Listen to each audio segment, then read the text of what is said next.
Hello friends, previous lecture में हम लोग एटॉमिक थ्योरी ऑफ डाल्टन और limitations of Dalton's atomic theory के बारे में डिस्कस कर चुके हैं। आज हम लोग मॉडर्न एटॉमिक थ्योरी के बारे में डिस्कस करेंगे और हम जानते हैं कि बहुत से साइंटिस्ट ने a number of scientist studied the atomic theory of Dalton and found a major drawback in it and hence they proposed new atomic theory was called modern atomic theory, जिसे मॉडर्न एटॉमिक थ्योरी का नाम दिया गया। ठीक है, तो चलिए देखते हैं कि आखिर मॉडर्न एटॉमिक थ्योरी क्या है।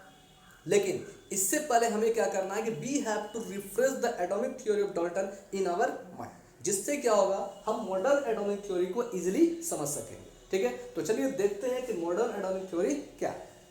लेकिन हमारा डाल्टन्स एटॉमिक थ्योरी क्या कहता है? हमारा डाल्टन्स एटॉमिक थ्योरी कहता है कि atom is indivisible, atom can't be divided into two और मोर पार्ट, जिसे दो या अधिक पार्ट में डिवाइड नहीं किया जा सकता है। ये क्या होता है? इनडिविजिबल होता है, अनकटेबल होता है, काटा नहीं जा सकता है, तोड़ा नहीं जा सकता है ना। उस स्मॉलेस्ट पार्टिकल को हम क्या कहते हैं? एटम कहते हैं। ठीक है, लेकिन according to modern atomic theory, लेकिन मॉडर्न एटॉमिक थ्योरी के अनुसार क्या होता है कि एटम जो होता है, atom is divisible, atom is divisible into a number of fundamental particles. Atom बहुत से छोटे छोटे पार्टिकल में डिविजिबल है, जैसे electron, proton, neutron, positron, neutrino, meson, यानी बहुत से पार्टिकल्स में क्या होता है? एटम डिविजिबल है। ठीक है, लेकिन माना जाता है कि there are three main fundamental particles, that is electron, proton, neutron. Hence we can say atom is divisible into three main fundamental particles, electron, proton और न्यूट्रॉन।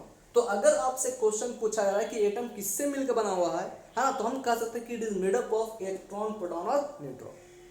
ठीक है, तो atomic theory, atomic modern atomic theory का पहला theory जो होगा वो क्या होगा? Atom is divisible into a number of fundamental particles, that is electron, proton और न्यूट्रॉन। ठीक है, चलिए इसका सेकंड थ्योरी क्या कहता है? According to Dalton's atomic theory, atom of the same element, atom of the same element are identical in every respect specially for mass. लेकिन हमारा मॉडर्न एटॉमिक थ्योरी क्या कहता है? इनका कहना है कि atom of the same element, atom of the same element, same element may not be identical, may not be identical especially for mass।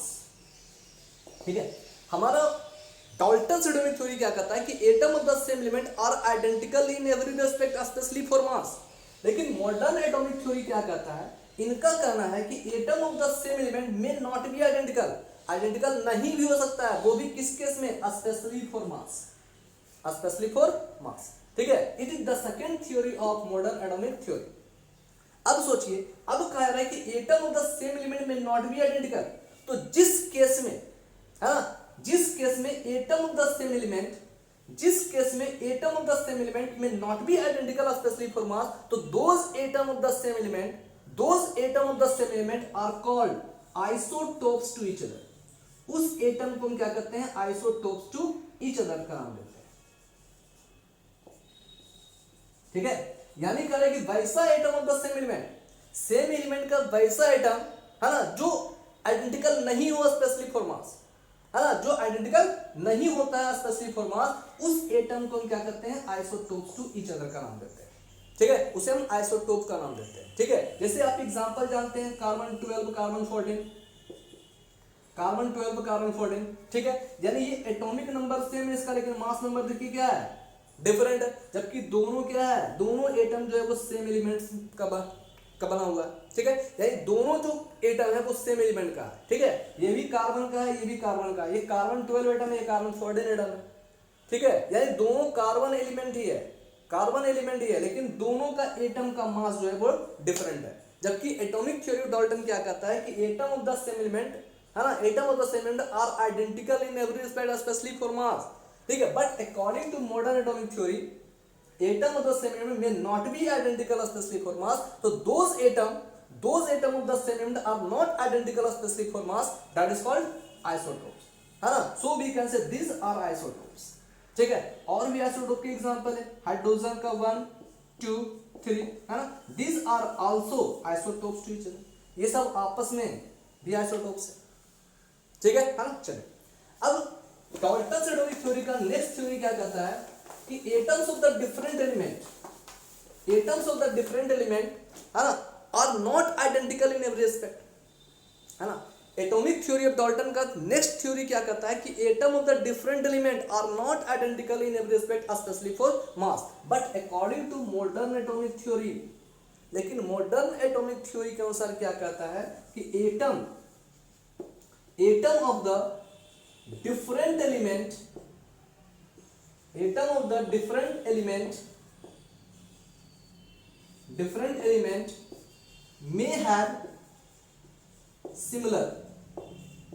may have similar especially for mass। अब इनका क्या कहना है कि डिफरेंट एलिमेंट का atom जो है वो सेम हो सकता है ना, स्पेशली फॉर मास। तो कह रहा है कि डिफरेंट एलिमेंट का वैसा एटम जो सेम हो सकता है स्पेशली फॉर मास, तो those atoms of the different elements are called isobars to each other, उसे हम आइसोबार्स का नाम देते हैं। ठीक है, हाँ ध्यान दीजिए क्या कह रहा है atom of the different element according to Dalton's atomic theory, atom of the different element are not identical in every aspect specially for mass, वो हमेशा डिफरेंट होगा, है ना, हर तरीके से। लेकिन मॉडर्न एटॉमिक थ्योरी का कहना क्या है कि atom of the different element may have similar, हाँ वो सिमिलर हो सकता है स्पेशली फॉर मास।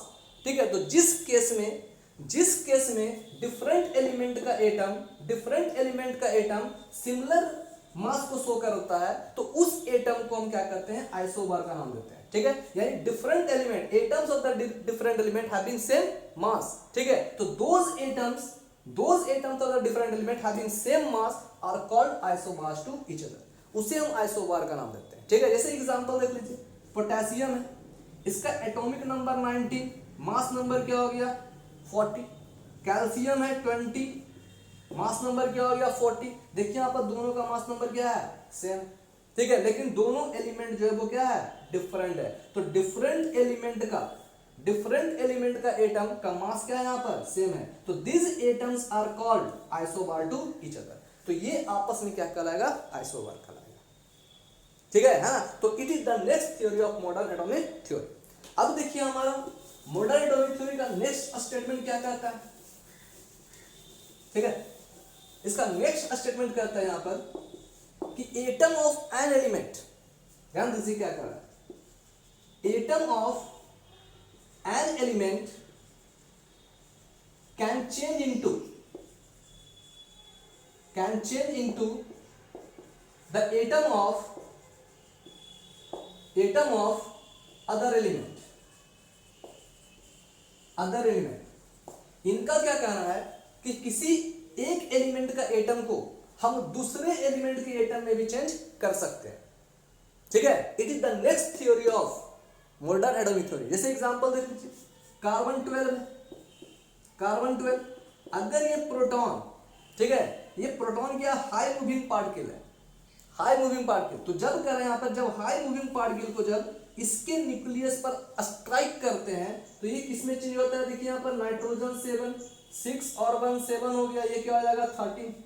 ठीक है, फिर अगर इसका हम रिएक्शन जो है, इसका स्ट्राइक जो है, फिर हम क्या करते हैं, प्रोटॉन से करते हैं। प्रोटॉन क्या हो गया, हाई मूविंग पार्टिकल्स, जब इस पर स्ट्राइक करते हैं फिर से किस में चेंज होता है, तो देखिए ऑक्सीजन हो जाएगा, ऑक्सीजन 8 14 हो जाएगा।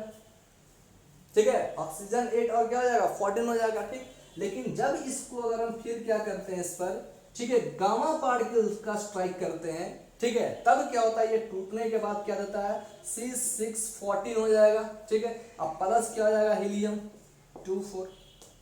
ठीक है ना, देखिए 6 + 2 8, 14 + 4 क्या हो गया 8, है ना। यानी इसका मतलब क्या है, किसी एलिमेंट का एटम को दूसरे एटम में भी चेंज किया जा सकता है। ठीक है, according to modern atomic theory. ठीक है, नेक्स्ट क्या कह रहा है, नेक्स्ट क्या कहा जा रहा है कि mass of an atom can be changed into energy। ठीक है, according to modern atomic theory, किसी एटम के मास को किसी एटम के मास को हम एनर्जी में भी चेंज कर सकते हैं, ठीक है, by the help of E is equal to mc², ठीक है, जहां m क्या हो गया mass of the atom, c क्या हो गया speed of the light, E क्या हो गया एनर्जी, ठीक है। यानी कहा जा रहा है यहां पर कि mass of an atom can be changed, mass of an atom can be change into energy, energy में चेंज किया जा सकता है, ठीक है। Hence we can say these are the theory of modern atomic theory, ठीक है। अब नेक्स्ट लेक्चर में हम लोग बर्टोलियस हाइपोथेसिस और एवोगाड्रोस हाइपोथेसिस के बारे में डिस्कस करेंगे, उसके बाद हम लोग इडियोमेट्री पर आएंगे, ठीक है। तब तक के लिए देखते रहिए easy chemistry. Thank you, safe है ना, बी सेफ।